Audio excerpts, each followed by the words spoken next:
Hello everyone, welcome back to our new another video. তো আজকে তোমাদের সঙ্গে শেয়ার করবো, আগের একটা মিনি ব্লগে বলেছিলাম যে আমরা শনির মার্কেটে গিয়েছিলাম, সেখান থেকে একটা জামা গিফট পেয়েছি। তো আজকে সেই জামাটাই তোমাদেরকে দেখাবো, আর কে দিয়েছে কেন দিয়েছে সেটাও শেয়ার করবো। আর বেশ কয়েকদিন হলো ভিডিও দিতে পারিনি, কারণ শরীরটা প্রচণ্ড পরিমাণে খারাপ হয়ে গিয়েছিলো, মানে ঠান্ডা গরম লেগে মাড়ি ফুলেছিল। তো চলো বেশি বড় করবো না, ভিডিওটা অনেক বড় হয়ে যাবে।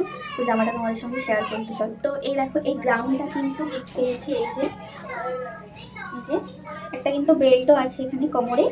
আর এই যে, তো ভালো করে দেখাচ্ছি না কারণ ভিডিওটা অনেকটা বড় হয়ে যাবে। আর এবার বলি কে জামাটা কিনে দিয়েছে পাশের রুমে যে দিদিটার সঙ্গে গিয়েছিলাম মার্কেটে, সেই দিদি জামাইবাবু। তো মার্কেট যাওয়ার মুখটাতেই একবারে জামাইবাবুর সঙ্গে দেখা হয়ে যায়। তো আর দিদি মূলত গিয়েছিল জামা কিনবে বলেই।